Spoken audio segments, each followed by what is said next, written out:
Breaking news today. Hey, Hutch is going to be here for a while. Good news, bad news. Yeah, I mean, I can't think of anything other than to be happy about it. I know there was some few fans that like called in throughout the day on different radio shows that were, saying, "Oh, hey, could you give this guy that much money? He's at one of the top tier defensive ends." I'm like, "Can you watch the games? Like, can you watch?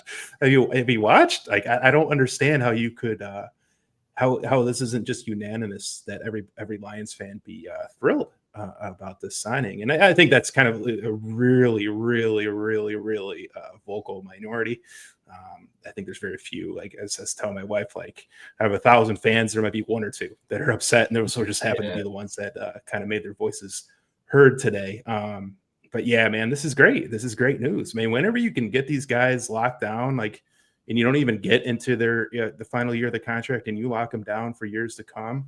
I mean, it's huge. I mean, it's absolutely huge. And I got the cap hits pulled up here, and it really doesn't hit for the first year that it really hits is won't be till 2027, and even that is at 38 million as your cap hit. That's for having one of the top defensive ends in the league. That's not that bad. It really doesn't hurt until you're looking at like 2029 before it really would be, really hurt your cap at a 58 Yeah. million. But at that time, when we talked about before the show, like once you get to that point, you can start renegotiating the contract. And, if Hutch looks like he's still got quite a few more years left, then you kind of work an extension at that point, and then you kick the can down the road again and where it hits you. So like all that can be worked out. So you just look at the initial first 4 years and man, that looks like a fantastic deal. Like to Now, get one of the top look at defensive ends and have them 2026. locked That up.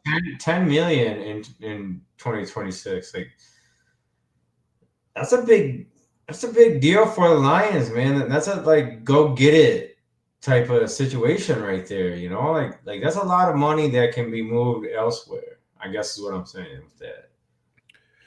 Well, it puts them in the position. It gives them, it just gives them options, because they're going to have to lock up a few more guys. You still got Branch, you got Laporta, possibly, if you wanted to extend Gibbs, that's probably one with a running back. You probably wait till closer to the end of that deal before you try to extend him. But those are all guys that are going to need to be extended at some point. And a contract like this gives you a little bit more wiggle room with that. Maybe because this contract's more backloaded. Maybe you work a contract.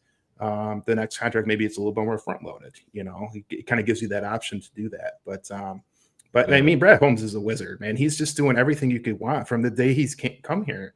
Him and Campbell have done everything the right way. They've done everything you could want. And it continues to show itself, and it shows itself today by getting one of the top defensive ends in football, the face of the franchise, the hometown boy, Aidan Hutchinson, and you got him locked up long term. Like, I mean, you can't be anything less than thrilled about this.